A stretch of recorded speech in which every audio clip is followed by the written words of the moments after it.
एक राजा था जिसके 4 घोड़े थे जो बिल्कुल बिना प्रशिक्षण के थे। इन घोड़ों को कोई भी प्रशिक्षित नहीं कर पाया था। राजा ने कहा जो भी इन घोड़ों को प्रशिक्षित कर सकेगा वह उसको इनाम देंगे। पर जैसे ही कोई घोड़ों को हाथ लगाता था वो उनको खींचकर फेंक देते। इसमें कई सारे लोगों की हड्डियां भी टूट गई थीं। एक दिन एक जवान आदमी आया और कहा कि मैं इन घोड़ों को प्रशिक्षित कर सकता हूँ।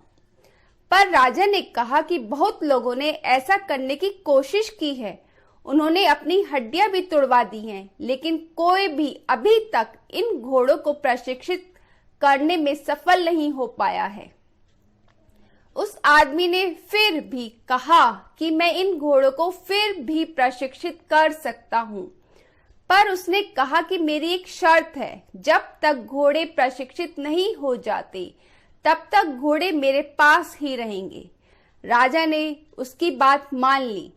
हफ्ते निकल गए, महीने निकल गए और देखते ही देखते 1 साल बीत गया, लेकिन वह आदमी वापस नहीं आया।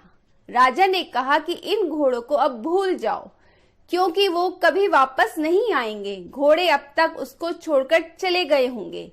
लेकिन कुछ देर बाद घोड़ों की आवाज सुनाई दी। उसके 4 घोड़े शांति से एक ही लाइन में उस आदमी के साथ चल रहे थे। राजा अपने घोड़ों को प्रशिक्षित देखकर बहुत खुश हुआ। उसने उस आदमी से पूछा कि तुमने इनको कैसे प्रशिक्षित किया। उसने कहा कि घोड़े सच में जंगली थे। जब घोड़ों को मैं ले गया तब मैंने उन्हें पूरी तरीके से छोड़ दिया, जिससे वे जो करना चाहते थे उन्होंने वह किया। वह जो भी करते मैं वह करने लगा। जब वे भागते तो मैं भी उनके साथ भागता। जब वे सोते थे तब मैं भी उनके साथ सोता था। जब वे खाना खाते थे तब मैं भी उनके साथ खाना खाता था। तब घोड़े सोचने लगे कि मैं भी उनके साथ एक 5वां घोड़ा हूं। मैंने उसके बाद घोड़े की पीठ पर सीट रखी।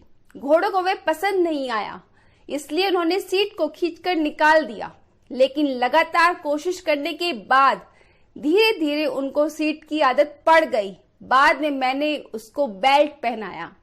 उन्होंने खींच के उसे भी निकाल दिया, लेकिन कुछ दिनों के बाद उनको बेल्ट की भी आदत हो गई। इस तरह से मैं उनका दोस्त बन गया। लेकिन दूसरे लोगों की गलती यह थी कि वे बिना घोड़े से दोस्ती करे घोड़ों को काबू में करने की कोशिश कर रहे थे। इस कहानी की तरह हमारे अंदर भी 4 घोड़े हैं। एक मन, दूसरा बुद्धि, तीसरा चिंता और चौथा अहंकार।